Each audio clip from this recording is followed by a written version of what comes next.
So the second thing in becoming a developer after your research is do your numbers, right? Analyze the numbers. Make sure it will be profitable in the end. There is a saying, you make money when you buy a property, right? So what are the land costs going to be? What are the building costs going to be? What are the holding costs? What other fees and charges will you have to pay?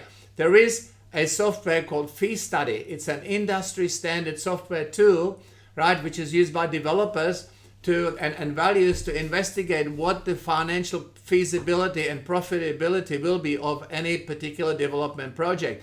Now, if you go to their website, I think they've got a free trial as well. You know, you've got to understand all the costs of developing a particular property. Now, if you don't want to do that yourself, we can do it for you, and you can still make a good profit and have a really good property that will give you great income.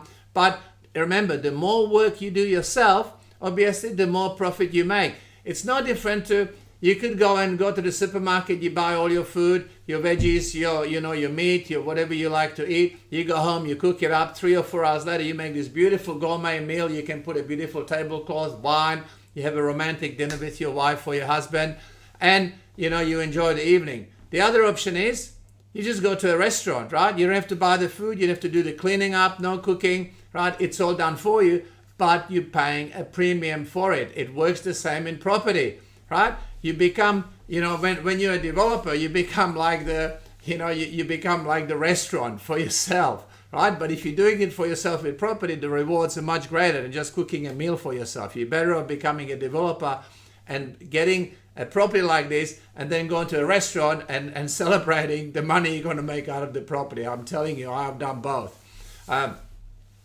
Here's an example of doing your numbers, right? You're basically looking at all the costs, land, stamp duty, conveyancing, you add it all up. That's just an example of one of the analysis that you might want to be doing. There's other things to take into consideration, but I'll give you an idea of how you do your numbers when you're looking at these projects.